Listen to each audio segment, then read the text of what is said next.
thank you for joining and sticking around, and welcome to all the new members to Earnable and our AMA. We do a few every week, so we're here to answer all your questions. I'm Tess for marketing, and also the co-founder, and we have Tom here, also co-founder and on the stats, and your spokesperson most of the times. All right, Yes. so if you guys have any questions, I think we can start, or do you want to do another intro, Tom? So I'm Tom. I do the sort of general day-to-day in the chat. I'm the one who hides as Earnable, BNB. So a lot of times if you're sort of interacting with an unknown face, that would be me. But yes, I do the sort of contract, the website, bits, that sort of stuff. But yeah, general technical questions and overall sort of what's happening. Yeah, so maybe we can do a quick intro on Earnable for everyone who's new. I'm not sure if there are many new people, Sure. but just a quick one. Yeah, sure. I see a lot of people who I sort of recognise, but will. Just you might want to just go on and off of mute because you have you have quite bad feedback. I say yeah. So Earnable, earn BNB by holding the token. The idea is passive income through the Binance Smart Chain. I'm sure a lot of you here will be either know of the rewards or be enjoying the rewards. One of the two probably.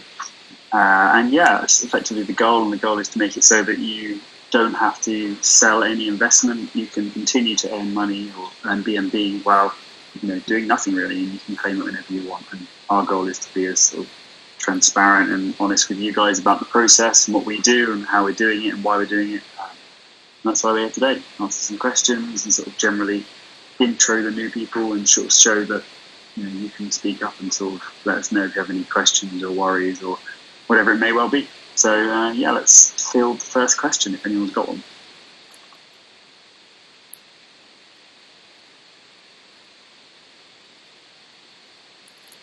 Hey guys, this is Big Rob. I'll ask something that is actually from the chat. I'm not sure if they're on the AMA, but I'll just read it verbatim. It says, what exchanges are you planning to list on? Cool. So what exchanges are we planning to list on is a tough one because effectively the little exchanges that you hear about tokens listing on are all open, and they'll effectively, as long as you pass their vetting, which we passed the SC vetting, so I'm fairly confident we pass no problem.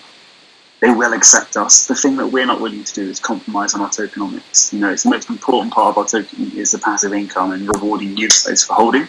And if they say that the transaction that happens on their exchange they're not willing to put in development to support our tokenomics, then we won't be listing with them. So effectively that's as simple as that. So we're looking for the right exchange that will allow us to provide our tokenomics as well as be a good fit in terms of volume and general culture fit. Then we'll be looking to list with those sort of guys. We would ideally like to stay as a non-hot wallet exchange, and what that means for those of you who haven't heard that term before, but a hot wallet is the idea that all the money is held in one wallet and you just own a portion of that, and that's different from your traditional how the Binance Smart Chain works, where you can log on and see who owns what. And we like that because it makes the ownership records very transparent, and you can see how much you're getting and why you're getting that. It's quite simple to work out. If you have 2% of the tokens, you earn 2% of the rewards, and that's quite simple. When we start getting into hot wallets and all that sort of thing, it can be quite easy for things to be swept under the rug, and we don't want that to happen. So it's a balance really of finding one quickly so we can get some nice volume, and two, making sure it's the right one that we can sort of stay with long term. But yeah. Hope that answers the question. Any more? Hey, PC Junkie. I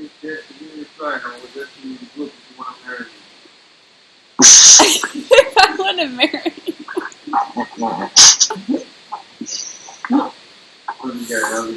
What will I say? I think it's better to get to know each other first and then pass the dating stage and everything. Yeah, but only digitally marrying, I'm already married to Earnable. The digital reality is real now. Yeah. You sure know how to make me laugh, though. Thanks.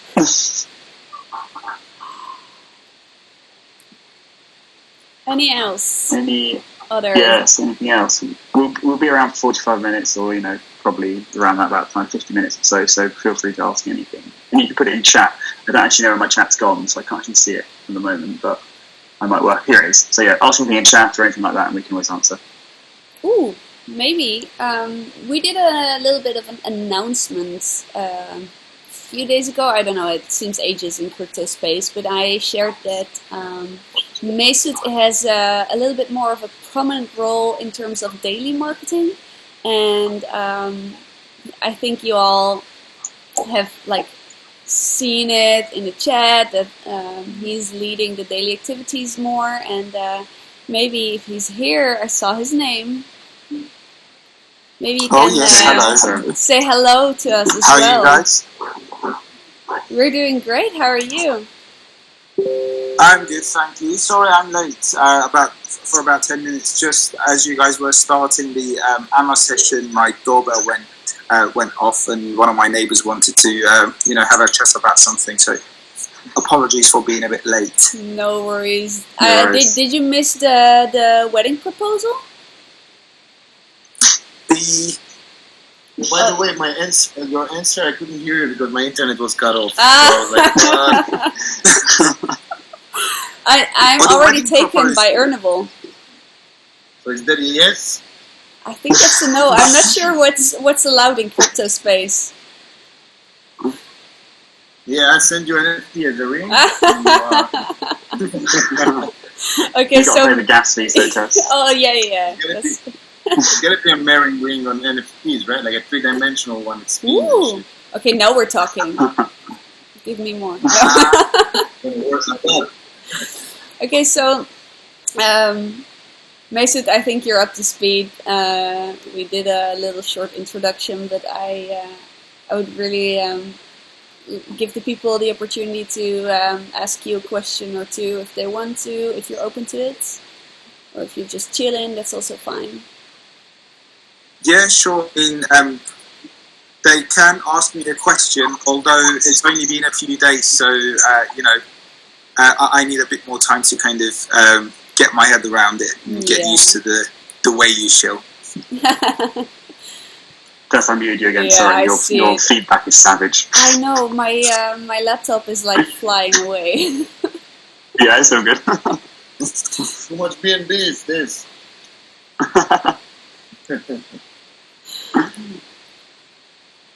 So guys, anything going on with the development of the new website? Yeah, we've got our main man, Mark. He's on it. He's putting forward some great proposals and some ideas, as well as he's thinking about what else we could add to it. But I think, as far as I'm aware, we're either in the late design stages or the sort of early framework stages. So he's coming on nicely. It's hopefully going to add the extra bits on we need, and that'd be good. Yeah, so I think it's coming along well. And in the new website, we're going to have the option to choose our rewards or do an automatic. So the goal will be, Mark's here as a web developer now. So first goal will be to launch it as a sort of refreshed website, and then from there we'll look to add functionality as we go. So almost like a sprint front. So likelihood is we'll get a refreshed website with better connectivity, hopefully solve the Trust Wallet issue, providing that they actually have provided a fix on the Trust Wallet end, and then from there we can sort of go forward and do more around the those bits you mentioned, sort of swap side and the reinvest side and that side of things. Nice. Yeah. You guys excited for the new functions? I can't wait for the new website. Yeah, it'll be cool. Yeah. I'm definitely excited. I think one question that I put in the chat a little bit ago was regarding the potential swap. Yeah. That you guys are working on a swap where there's a small fee collected in the swap. Yeah. You're sort of cutting out. I think I remember the question. Right? Do marketing or buybacks? Yeah. So it's a question we're asking ourselves at the moment, because obviously we've sort of put the idea of a swap out there. We're working with Mike and to look through what's the best method. There's effectively two methods we can look at. One would be to use the current routing. So we'd have our own swap front end, but we might use the pancake swap routing or the bog swap routing. And what that effectively means is we don't need to rework something that's already there. These sites work well, they do their job, and they swap the tokens for the cash. Now, obviously, the fees, we wouldn't be able to reap the rewards of the fees, but we would not have to reinvent the wheel, effectively, because depending on timelines, that could be quite a big job to write all the swap methodology, swap contract, and that side of things. So it comes down to which route we choose to take. Do we write our own swap, and then we'll be allowed to obviously take the fees on top of that? Or do we look at using the routing of a current client, like PancakeSwap or Bogged, and that side of things? So it's a hard question to answer. If we do go down the fee route, there'll be fees associated with actually doing transactions, gas fees and that side of things. But on top of that, more than likely, we would just use it to fund operations like how we do now. And, basically, effectively, what we call the marketing wallet, which is more like an operational wallet. We use it for spends that affect the project as a whole. So, be that marketing or however it may work. So, we'd look to put it back into the marketing operational wallet with fees, definitely. It wouldn't be something we would pocket. That's awesome. Yeah, that's great. Obviously, I think the first option is probably more efficient because you could get the process going very quickly, and then beyond that, if that's something that we want to do, but that'll probably take more time, is to write our own code or whatever, right? That's going to be more difficult to do for sure. But yeah, it could come with some benefits, so that's interesting. Okay, cool, thanks. Yeah, no worries. We're supposed to see you because I see these two little cubes on the voice chat, but I don't see anything. We are on video. It might be your thing. Yeah, camera's on. On? Yeah. I close my door and I come back in a minute. Also recording this, so I hope this one goes well. Yeah. We have the worst luck with recording ever. How's the market going? Oh, let's there was two there, I think. Let's do one first, and then we'll do the other one. Anybody else can see you guys, or it's just me having this problem? I think everyone can see us okay. Yeah, we can see. Rob, did you have another question, was that? I can go next. Somebody else had a question. Go. Yeah, I just didn't hear who it was. Yeah, this is Chris. Hi, Chris. Hey, Tom. We were talking about burns the other day. Thanks for your time, by the way. Yes. I'm putting together some material I'll send over your way. Yeah, it'd be great. Thanks for the raids today. That was a lot of fun. Question for you guys, more longer term. Economically, the issue with a lot of these rewards tokens is it's based off of trading volume. And with any token that's structured like this, buy and hold becomes a big factor where people just sit on their tokens, right, to collect the rewards. And volume decreases. It reaches a point of critical mass, right? So I'm just curious from a revenue stream perspective to replenish the rewards. Obviously there's things like swaps or exchanges or a number of different things that you guys can do. I've heard debit cards and whatnot, but I'm curious what the longer term vision is to replenish those rewards once you get to that point. Yeah, sure. So it's a good question, and the first thing I would say on that would be I would say we're a long way off. So that would be unless something quite freak happens, and we're the next safe moon, I'd say we're a reasonable amount of time off to the point where it's hard to plan for, because at that point, who knows what will be happening. So it's a tough question, really, and it's something that we do think about in terms of if we got to that place, how would that work?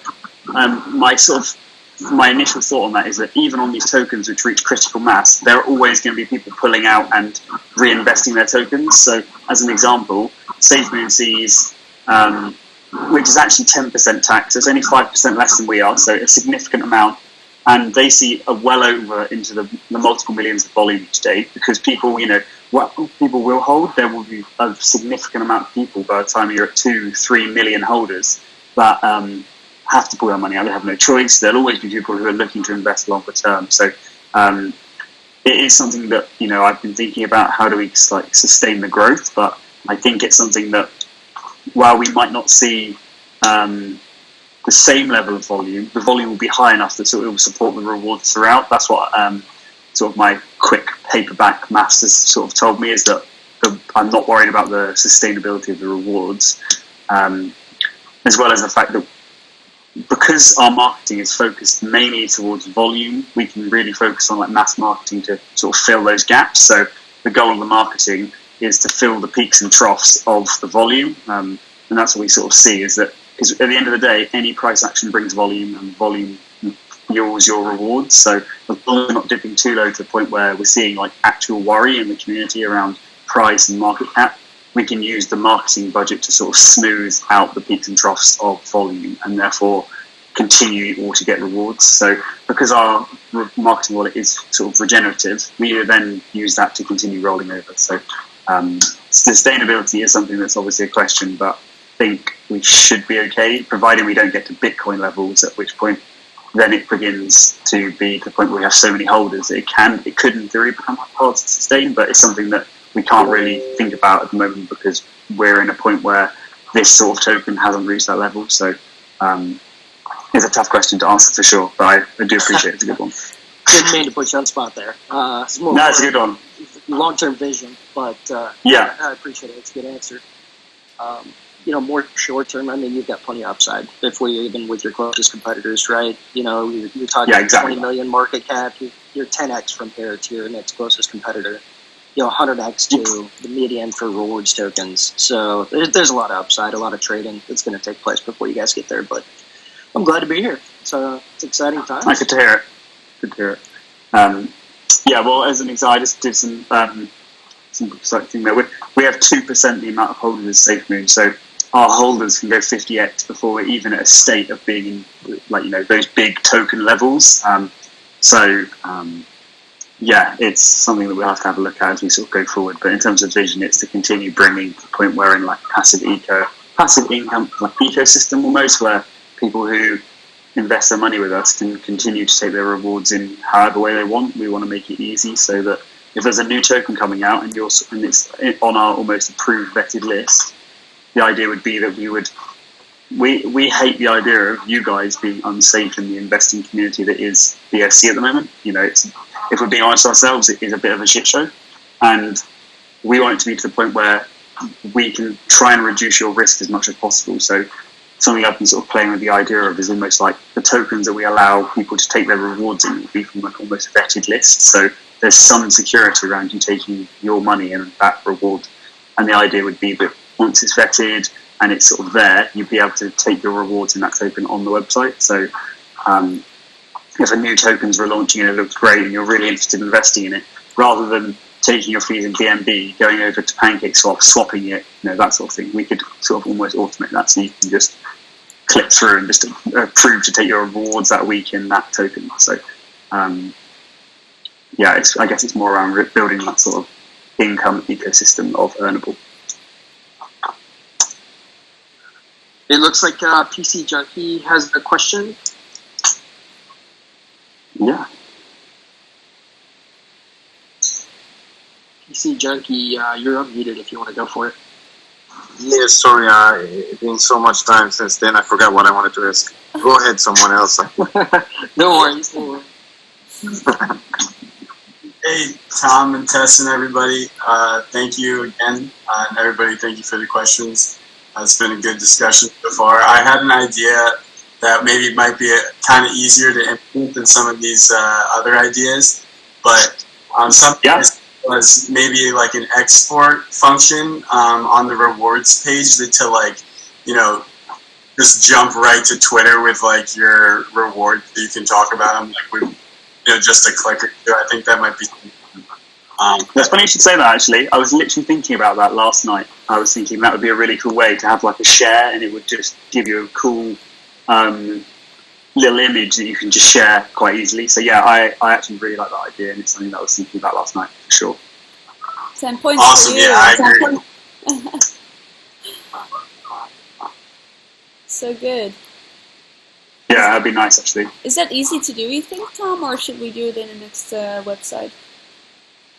That should be easy to do, really. It's just you take a snippet of the bit and we can just make it look nice, and then I think we should be fine to do that. Nice. I want it. Yeah. I remember last night Something cool with the QR code. Sorry. We actually have a QR code of the Earnable website, and it sort of takes you to our link tree. We just haven't gone too much with it yet. It was only yesterday I made it. Awesome.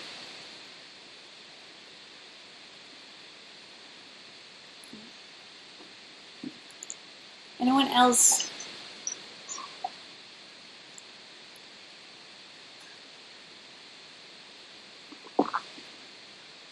I have one more question, I guess, just to keep the conversation going. Yeah, go for it. A quick thing. The last 24 hours, we've seen members really start to move up, right? I think even from this morning, we're almost at like 300 more members. Do we know what the result of that is? Is that the BSC scan ads? Is that the marketing agency? It's just super interesting because it's really moving right now. Yeah, it's the marketing agency for sure. We've seen over the last 3 days the jump on the Google Analytics hits from the website is just insane from them. They're doing such a good job. So I can even go through it because I'm just loading up now, and I'll sort of talk you through what our acquisition is like at the moment, so you guys get a good idea about what we're actually seeing. Give me 2 seconds while I load it on up.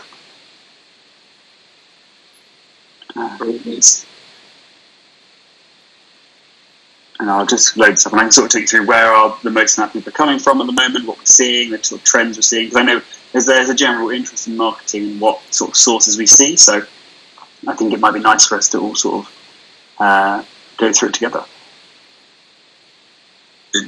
Guys, can you hear me? Yeah. Yeah. It's Zubair, and okay, I want to start with the great thank you for 100 billion tokens. No worries. Okay. Apart from passive income, are you guys involved in charity as well? So we are looking into the idea of it. It's only really in the last day that we've had people reach out to us and say this is something they'd be interested in us doing as a token. To be honest with you, we've just been so busy organising everything that an extra stream of organisation hasn't really come into it. So I do like the idea, and I think it would be nice, especially seeing as we have this sort of revenue flow, which is working quite nicely at the moment. So it would be good. Obviously, that charity sort of amount has to come from somewhere. So there has to be a community vote around, are you guys willing to take some money out of the marketing pool, or however it's going to work. We'd have to have a look into it, because while some people love the idea, other people might not. And at the end of the day, it's sort of down to the community as a whole, especially when it comes down to your sort of revenue direction. So I like the idea. I don't know what you think about test. Yeah, sure, man. If we are prospering, we also have to include people who are unfortunate, less unfortunate. Yeah. So, yeah, of course. And apart from launching a new website, what are more things that you guys are planning to do? Like creating a wallet or some kind of things, if it's possible in future? Well, it's hard to comment at the moment because anything we say sort of gets locked in. So we don't want to lock ourselves in for something which is, it's not really confirmed. So the current goal is, while it is going to focus around the website, that's just the way it happens in a technology company. Most things are going to happen around the website. And at the end of the day, an app is just a website which loads in a sort of frontless browser. So, it's going to be mostly focused to start off with, especially in the first push, will be getting the website up and running, getting a nice new website which has new features on it that can sort of help you guys. And that includes hopefully the idea that you can buy and sell Earnable on the website without having to go to PancakeSwap. The next one will be getting that idea that you can take your rewards in, whatever you want to take it in. So you don't have to just take it in BNB. You could choose to take it in US dollars, or you could choose to take it in. I always use SafeMoon, but SafeMoon, or you could use to take it in whatever token that you currently like the idea of having. Let's say you see something on the front page of Reddit, you can take that. So it's mostly going to be focusing around that, especially for the first push. Okay, that's the first phase. But like, if we reach to the Mars, then probably you guys would look forward to it then. Yeah, we would be looking forward, because it's hard to say, because bigger projects require bigger teams and require bigger development. And I can tell you now that if you ask SafeMoon on their first week of launch, would they be having a wallet and a exchange, they probably wouldn't have said that. So things change quite quickly with volume, because with more volume you have more options. So we'll keep it sort of humble now on our plans, and as we sort of grow and see more, then we'll probably expand them out. And hopefully, we have ideas around what we want to do. It's just, do we say them here in front of 35 people who go off and tell another 35 people? And before we know it, we're like, oh no, it's launching next week. No, don't tell them. Keep it as God's will. Yeah. One more last question, man. Like, I see a lot of projects, like, they do their own thing. But are you guys, how you call it, man? Like, there are a lot of people who has vision, but due to the lack of resources, or due to the lack of tools, or even the lack of trustworthy context, they can't bring it to the reality. So are you guys going to open some kind of platform, or for those kind of innovative vision, or like to brush up the Earnable token? I don't really know on that one. I think it's something that the way we've always done it is we'll use what we have when we have it, and if we need to look somewhere else, then that's what we'll do. I'll give you an example. Our website at the moment works perfectly fine, but we spoke with Mark and he said that he'd love to come on board and help us out with the website, and that's a great opportunity for us. So we're more than happy to accept him to come on and help, because that's something that's going to help the project. So, I can't really shoot it down, but I would say where there's an opportunity to improve and to build something out new that's actually possible for us to deliver, then we will continue to do that, I think. What about NFTs? Are you guys also going to work on that, or? We might bring out some sort of limited edition NFTs to support the project, and as a cool thing to do. But I don't think we'll be doing the generic NFT marketplace, just because I think it's something that if you're a meme token that catches on and you need some use cases, you just throw an NFT marketplace out there and people are happy. So we sort of have higher goals and more brandable aspirations in terms of how it will link to earnable and passive income. So I think we would be more on the side of maybe having a few NFTs that you guys can collect, maybe if you're the first 10,000 holders or the first 1,000 holders, as opposed to actually an NFT based service. But what about people can simply upload the NFT in an Earnable website and they can put it for auction? No, that's not going to be us, I don't think, because that's just too. It's already been done, Yeah, sorry, I know it's probably like a cool thing you want, but to be honest with you, there's so many services that already do it. It's not really anything to do with passive income, and but overall, I like the idea of adding value in that way, but maybe not the best for the passive income brand. Okay, so the first thing, but I'll stick to the first question what I asked, so we'll see about that. Yeah. Thank you so much, guys. No worries. No worries. Have a nice evening, man. You're welcome. You too. And just and while we're there, I'll just take 5 minutes to talk you through our. Oh, actually, I don't know if I can do it. Hold on, I just need to have a look at my Mac settings. I was going to talk you through sort of where our marketing, the website traffic's currently coming from, so you can sort of see what's going on. I just need to actually. I'm using my girlfriend's Mac, and I don't normally use it, so I've got absolutely no idea how to do this. Just need to say. I think you can share your screen if you click on the three dots, and then it gives you the option to choose the screen. Yeah, It just says no, it says no at the moment. Oh. Because I need to, Mac have like permission settings. Yeah, so I can't do it today, but I'll share some pictures afterwards. But the general consensus is that they're doing really well. So if we look at from the 31st of August through to the 3rd of today. 31st of July. 31st of July through to today. If we exclude you guys, which I'm classing as direct traffic, so the idea of that is meaning that they've clicked on a link, or you've gone on your browser and you've just typed in Earnable token, or not Earnable token, Earnable.1, then that will be direct traffic. And then other than that, we have the top one after that is CoinMarketCap, and that's quite an easy one to predict because CoinMarketCap was a massive success for us when we were on the trending tokens. We did really well, and that was a massive feature for us basically. So unsurprisingly, CoinMarketCap's second, and that's bought in. Just trying to see if I can see the percentages. I can't, but oh well. And then below that is Crypto Token. So they're right up there with their ads and bringing their ads almost to the same level as what the success we saw from CoinMarketCap. So that's a great investment for us and a great return so far in terms of what they're bringing. And that's on their ads at the top of banners. That's on their banner ads, which are on BSC Scan at the moment. They're on all of the ad platforms effectively, but also on a lot of news outlets and PR websites. They have banners on, I believe. Tess, is that right? No, we're on two different traffic. We bought banner spots on a bigger website that redistribute the banners on different crypto platforms.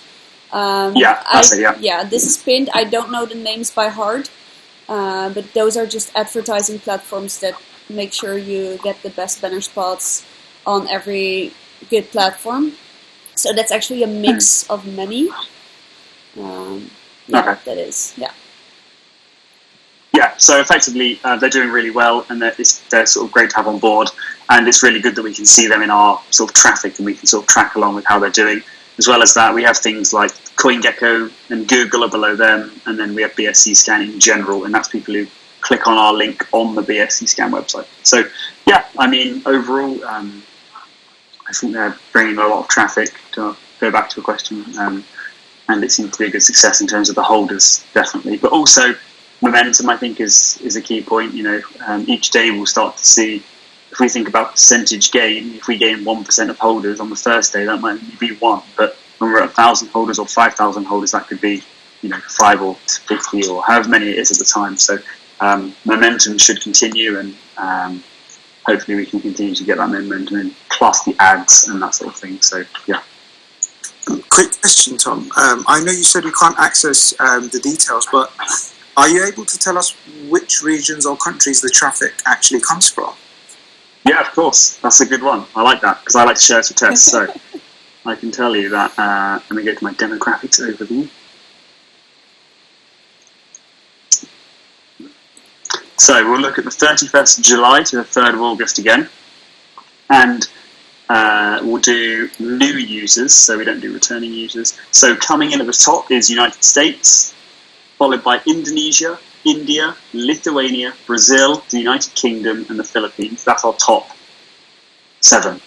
And then breakdown of that, we see our most popular city is London, followed by Jakarta, Lagos, Surabaya, Los Angeles, New York, and Istanbul. So yeah, a little bit of interesting data for you. And our most spoken English is obviously most spoken language is obviously English, and this is who clicks on the website, followed by Portuguese, Indonesian, French, Spanish, Russian, and Turkish. So I think there is definitely something we can do around advertising to more sort of native languages. That's sort of obvious in the data. And then from there onwards, we see it's interesting to see how the time zones sort of go throughout the day. So at the moment, we see United States at the top of our sort of last 30-minute viewership, but throughout the day we see that differ. So it's quite interesting to see when people are actively finding us. So yeah, and we're using all of this data in the future to sort of compile and optimize what our plans are. And this is important for us because we want to be as efficient as we can with our marketing and getting the most amount of people to get clicks and get people into here and sort of engagement is a big part of that, and we can also see that as well. So yeah, all that sort of data is there. And actually, what would be quite cool, what I'll look to do is I'll try and do a little report around our website for you all to have a little read through. Should you be interested?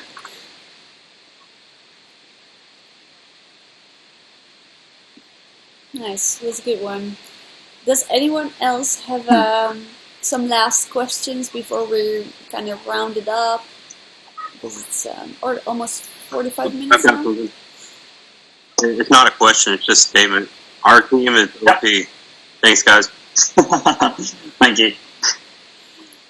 I think somebody did have a question in the chat. I'm trying to think here. And I'm not sure, sorry, I had to jump off and jump back on. But regarding the YouTube strategy, and any teasers are out there, is that something that we already touched on? We didn't know. We actually topped up our sort of our budget effectively with crypto tokens, so they're working with to get some influencers. So I think we have 3 booked. All of them are reasonably big, and all of them are, which is great for us. You cannot understand how great this is. They're not those YouTube channels just pump out repetitive videos about shit tokens. So they're actual like crypto YouTubers who talk around actual strategies and general crypto news. Most of the people who we get approached by or respond to our emails rather are just those ones that make like 10 videos a day around every single token. And that actually, to be honest with you, is the biggest thing that I've noticed, not being a marketeer, is that we get actual responses from influencers and businesses around advertising, and that's probably one of the biggest assets we have, because other than Twitter, I'll let Tess talk around it, but we barely get responses. So, I mean, having them respond is fantastic. No, that's awesome. I think that answers it for some folks. Definitely, I think like you just mentioned, right, you could grab any YouTube influencer out there, create a video, and get some sales and get some dumps, and that's not really what we're seeking, really more consistency. And so, super important there. One more question. I know, we're kind of going over, but I'm just reading these things off the chat. How will Earnable change the landscape of crypto in the times to come? It's kind of a big question. That's a good one. Yeah, it's a big one. That's like if I'm on stage at CryptoCon or something. Yeah. So how will it change the landscape? Well, I'm hoping that the main reason is that in the past, and I'll give you an example of this, is in the coming recently I've had to give a deposit for a house, which we're buying with my girlfriend, which is great. But the issue with that is that I've had to liquidate all of my crypto assets, which aren't earnable in Arigato effectively, to afford that deposit.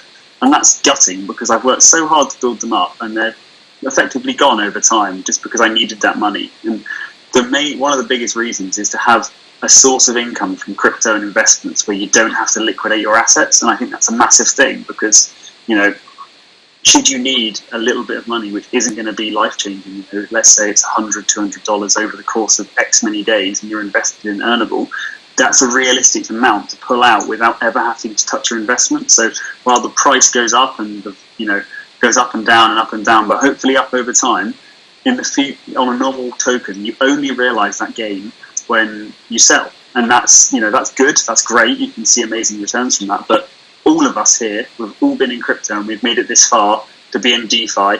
We've all had that day where we've invested in a token, it shot up, and we're like, "This is amazing," and then it crashes.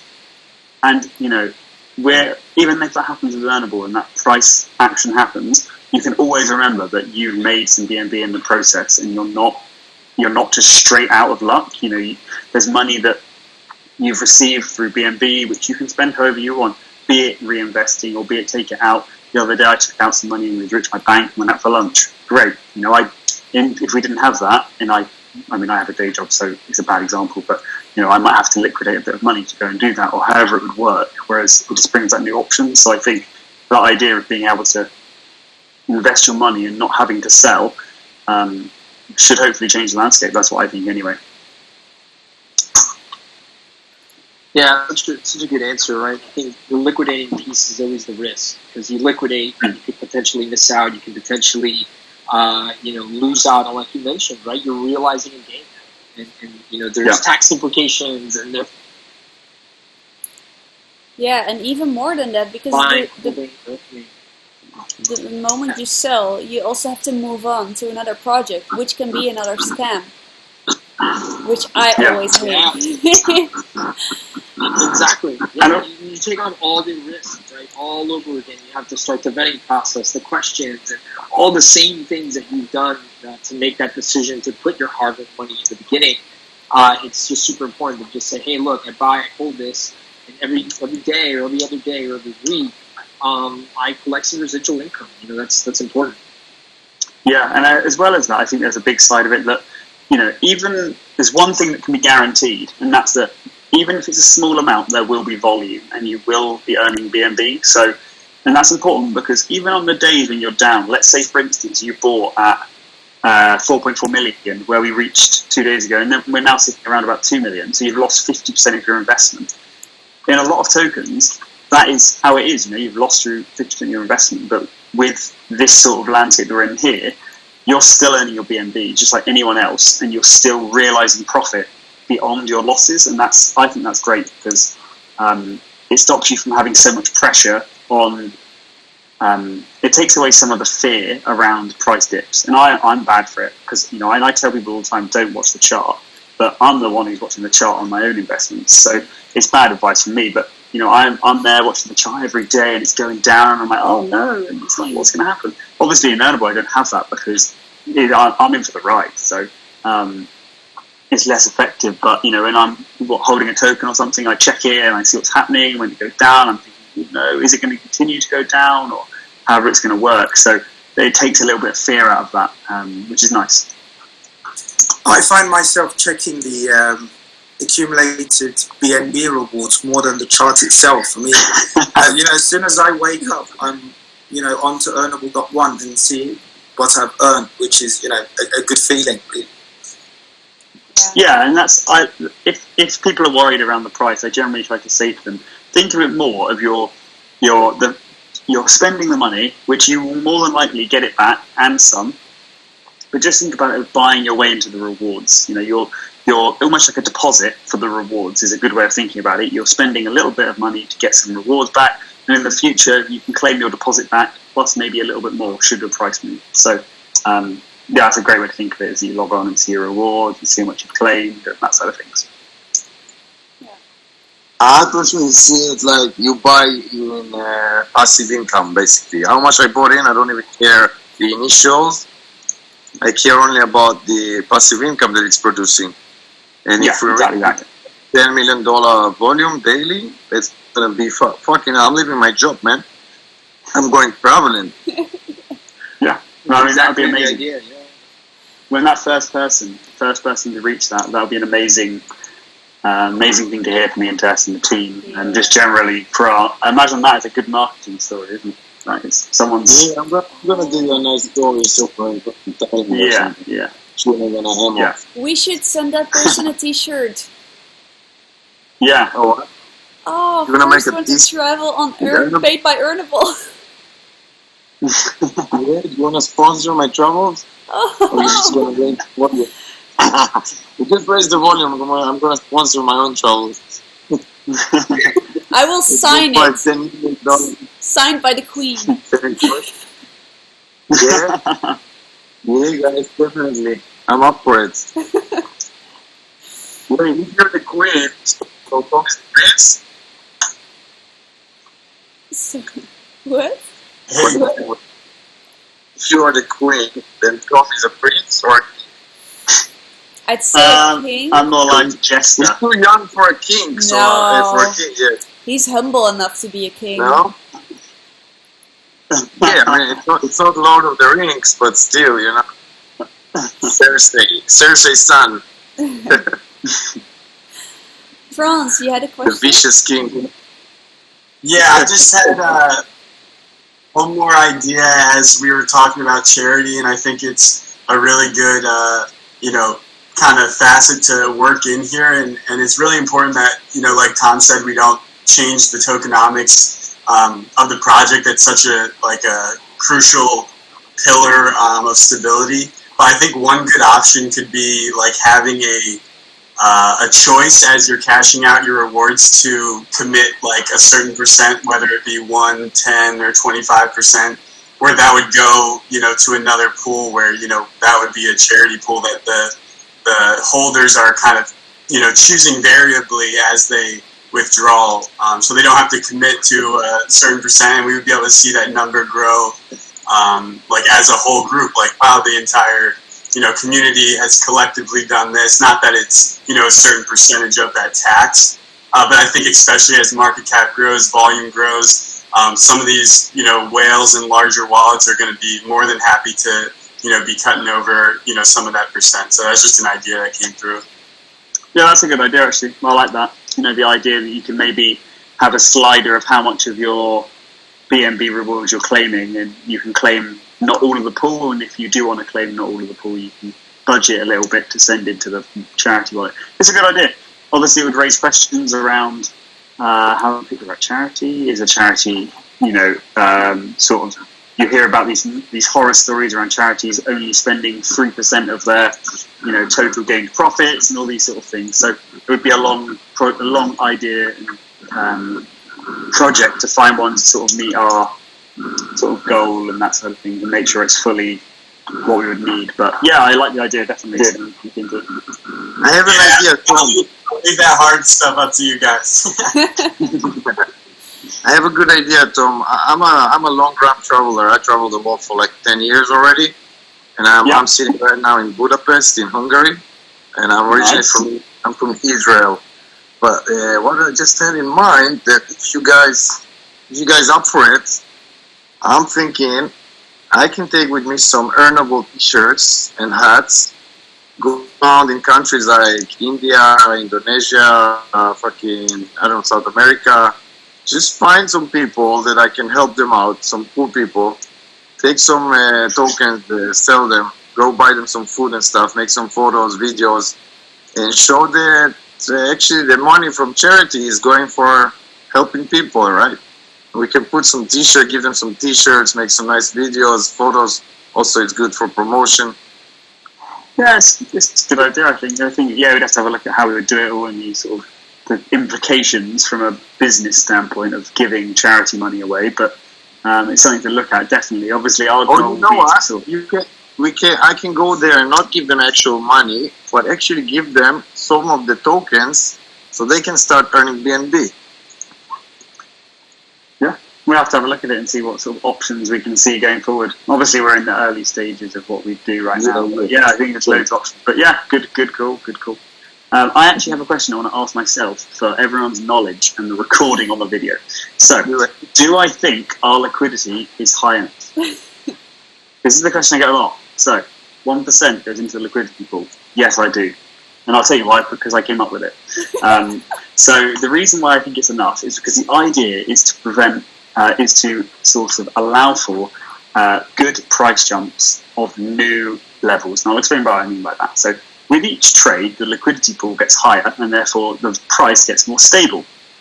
The idea is that while we're new and young, and we have a few holders in our sort of goal over time to, grow our holders to a good level, our price is more volatile, and that's because volatility gets us to the top of pages and it brings us more popularity in general. As an example, we were featured on the top of CMC, not only the volume charts and the new listing charts, but our price gain charts, and that's only possible because of our liquidity. And that's the exclusive reason why our price jumps can be significant. There's a balance between significant price jumps, which allow us to be listed on the front of CoinMarketCap and CoinGecko, and having too little liquidity.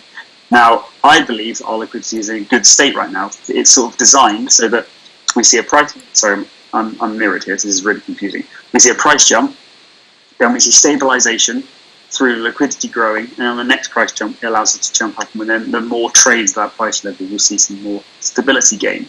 So that's the idea behind it, and it's, we're sort of seeing that. Although we have seen a dip of recent days, what we do generally see is a spike, stability, spike, and it's sort of hopefully going where I've sort of planned it to work, and that's with a smaller liquidity size. And there's a reason for that, and that's because what we don't want to happen is that we get to a smaller market cap. Let's say, for instance, a $10 million market cap, which in crypto space is still small, but it's extremely hard for the price gain to happen because the liquidity pool is so high. So, and that can sort of be seen in an example like Ping. Ping is great, and it's a really good project, and I really love the project. I'm massively invested there. But one issue they have is that the investors feel extremely unmotivated by the price action, purely because it takes so much to move it. So, as an example, you can see massive amounts of tokens. They were listed on the front of CoinMarketCap, yet they only rose by 7% that day. Bitcoin levels, because their liquidity is so high. Because we're small and we're still, in the 2s and the 3 million market caps, we're purposefully slightly lower liquidity, which will allow us over time to rise more significantly to a point where, we're attracting the attention that we need to grow. And then as trades come in and more trades come in, more sales and more buyers come in, those 1% will continue to chop up the liquidity pool, and in theory we'll see more stabilization. So hopefully that makes sense, and if it doesn't, please do message me and I can sort of talk through it. Or if you think I'm wrong, I'd like to hear it. Thanks for the question. So you answered it. What's Happy California? No, the explanation was spot on. Thank you so much. Yeah. No worries. Just to top onto that, I just wanted to say that for those that don't know, the volatility of the price is set by the liquidity pool. So if we have $100,000 in the liquidity pool and someone buys $10,000, it's not as exact as this, but we would see a 10% price jump. So just so you know that. Really?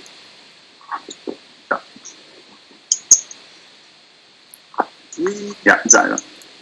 I wanted to ask something and I forgot it.